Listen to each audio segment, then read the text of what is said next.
जय श्री कृष्ण। राधे राधे दोस्तों। कार्तिक का महीना बहुत महत्वपूर्ण माना जाता है। इस महीने में भगवान विष्णु और माता लक्ष्मी की आराधना की जाती है। कार्तिक माह में किए गए ये उपाय जीवन में सुख शांति लाते हैं।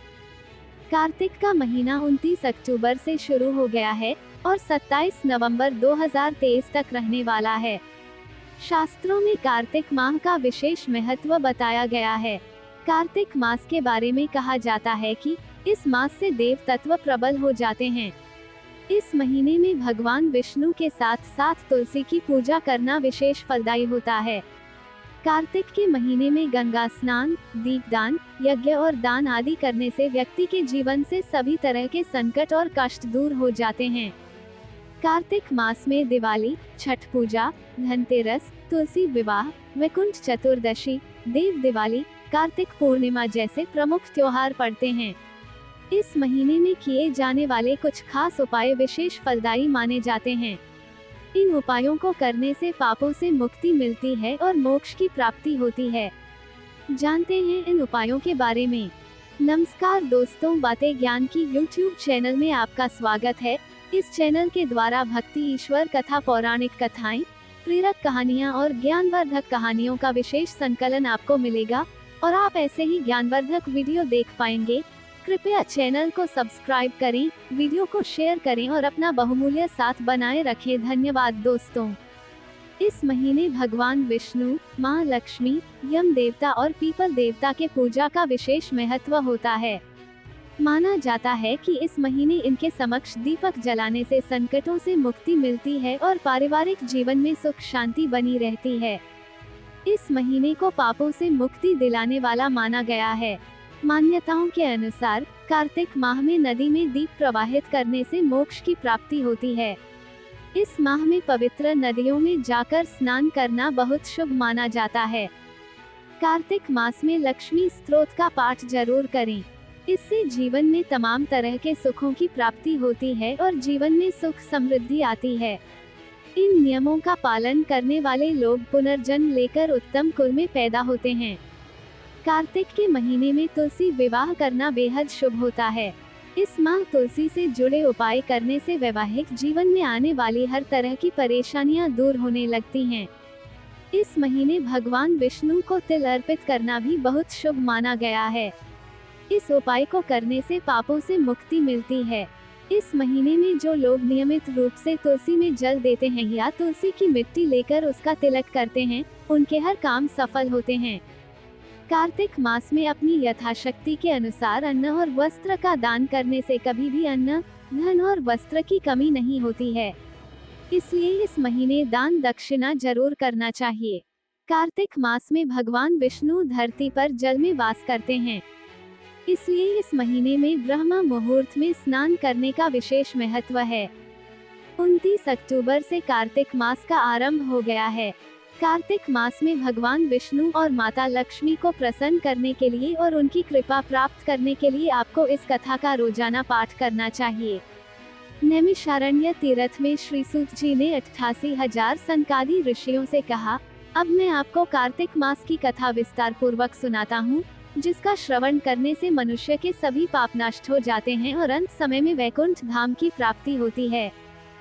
सूत जी ने कहा, श्री कृष्ण जी से अनुमति लेकर देवर्षि नारद के चले जाने के पश्चात सत्यभामा प्रसन्न होकर भगवान कृष्ण से बोली, हे प्रभु, मैं धन्य हुई, मेरा जन्म सफल हुआ। मुझ जैसी त्रैलोक्य सुंदरी के जन्मदाता भी धन्य हैं, जो आपकी 16,000 स्त्रियों के बीच में आपकी परम प्यारी पत्नी बनी।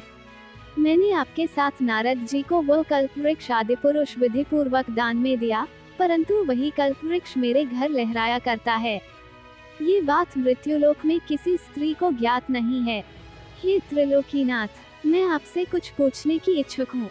आप मुझे कृपया कार्तिक महात्म्य की कथा विस्तार पूर्वक सुनाइए, जिसको सुनकर मेरा हित हो और जिसके करने से कल्पपर्यंत भी आप मुझसे विमुख न हो। सूत जी आगे बोले, सत्यभामा के ऐसे वचन सुनकर श्री कृष्ण ने हंसते हुए सत्यभामा का हाथ पकड़ा और अपने सेवकों को वहीं रुकने के लिए कहकर विलासयुक्त अपनी पत्नी को कल्पवृक्ष के नीचे ले गए। फिर हंसकर बोले, हे प्रिय, 16,000 रानियों में से तुम मुझे प्राणों के समान प्यारी हो। तुम्हारे लिए मैंने इंद्र और देवताओं से विरोध किया था। हे कांते, जो बात तुमने मुझसे पूछी है उसे सुनो। सूत जी ने कहा। श्री कृष्ण जी से अनुमति लेकर देवर्षि नारद के चले जाने के पश्चात सत्यभामा प्रसन्न होकर भगवान कृष्ण से बोली, हे प्रभु, मैं धन्य हुई, मेरा जन्म सफल हुआ। मुझ जैसी त्रैलोक्य सुंदरी के जन्मदाता भी धन्य हैं, जो आपकी 16,000 स्त्रियों के बीच में आपकी परम प्यारी पत्नी बनी। मैंने आपके साथ नारद जी को वो कल्पवृक्ष आदि पुरुष विधि पूर्वक दान में दिया, परंतु वही कल्पवृक्ष मेरे घर लहराया करता है। ये बात मृत्युलोक में किसी स्त्री को ज्ञात नहीं है। हे त्रिलोकीनाथ, मैं आपसे कुछ पूछने की इच्छुक हूँ। आप मुझे कृपया कार्तिक महात्म्य की कथा विस्तार पूर्वक सुनाइए, जिसको सुनकर मेरा हित हो और जिसके करने से कल्पपर्यंत भी आप मुझसे विमुख न हों। सूत जी आगे बोले। सत्यभामा के ऐसे वचन सुनकर श्री कृष्ण ने हंसते हुए सत्यभामा का हाथ पकड़ा और अपने सेवकों को वहीं रुकने के लिए कहकर विलासयुक्त अपनी पत्नी को कल्पवृक्ष के नीचे ले गए। फिर हंसकर बोले, हे प्रिय, 16,000 रानियों में से तुम मुझे प्राणों के समान प्यारी हो। तुम्हारे लिए मैंने इंद्र और देवताओं से विरोध किया था। हे कांते, जो बात तुमने मुझसे पूछी है उसे सुनो। एक दिन मैंने श्री कृष्ण तुम्हारी सत्यभामा इच्छा पूर्ति के लिए गरुड़ पर सवार होकर इंद्रलोक जाकर कल्पवृक्ष मांगा। इंद्र द्वारा मना किए जाने पर इंद्र और गरुड़ में घोर युद्ध हुआ और गौलोक में भी गरुड़ जी गौओं से युद्ध किया।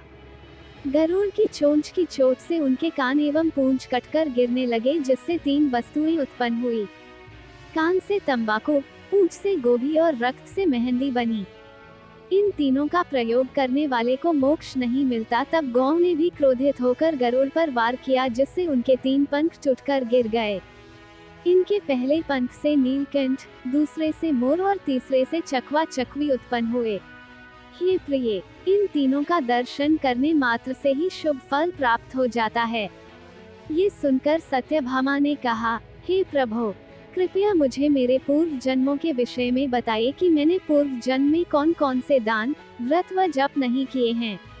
मेरा स्वभाव कैसा था, मेरे जन्मदाता कौन थे और मुझे मृत्युलोक में जन्म क्यों लेना पड़ा। मैंने ऐसा कौन सा पुण्य कर्म किया था जिससे मैं आपकी अर्धांगिनी हुई। श्री कृष्ण ने कहा, हे प्रिय, अब मैं तुम्हारे द्वारा पूर्व जन्म में किए गए पुण्य कर्मों को विस्तार पूर्वक कहता हूँ, उसे सुनो। पूर्व समय में सतयुग के अंत में मायापुरी में अत्रि गोत्र में वेद वेदांत का ज्ञाता देवशर्मा नामक एक ब्राह्मण निवास करता था। वो प्रतिदिन अतिथियों की सेवा, हवन और सूर्य भगवान का पूजन किया करता था। वह सूर्य के समान तेजस्वी था। वृद्धावस्था में उसे गुणवती नामक कन्या की प्राप्ति हुई। उस पुत्रहीन ब्राह्मण ने अपनी कन्या का विवाह अपने ही चंद्र नामक शिष्य के साथ कर दिया। वह चंद्र को अपने पुत्र के समान मानता था और चंद्र भी उसे अपने पिता की भांति सम्मान देता था। एक दिन वे दोनों कुश व समिधा लेने के लिए जंगल में गए। जब वे हिमालय में भ्रमण कर रहे थे तब उन्हें एक राक्षस आता हुआ दिखाई दिया। उस राक्षस को देखकर भय के कारण उनके अंग शिथिल हो गए और वे वहां से भागने में भी असमर्थ हो गए। तब उस काल के समान राक्षस ने उन दोनों को मार डाला। चूंकि वे धर्मात्मा थे, इसलिए मेरे पार्षद उन्हें मेरे वैकुंठ धाम में मेरे पास ले आए। उन दोनों द्वारा आजीवन सूर्य भगवान की पूजा किए जाने के कारण मैं दोनों पर अति प्रसन्न हुआ। गणेश जी, शिव जी, सूर्य व देवी, इन सब की पूजा करने वाले मनुष्य को स्वर्ग की प्राप्ति होती है। मैं एक होता हुआ भी काल और कर्मों के भेद से 5 प्रकार का होता हूँ। जैसे एक देवदत्त, पिता, भ्राता आदि नामों से पुकारा जाता है। जब वे दोनों विमान पर आरूढ़ होकर सूर्य के समान तेजस्वी, रूपवान, चंदन की माला धारण किए हुए मेरे भवन में आए तो वे दिव्य भोगों को भोगने लगे।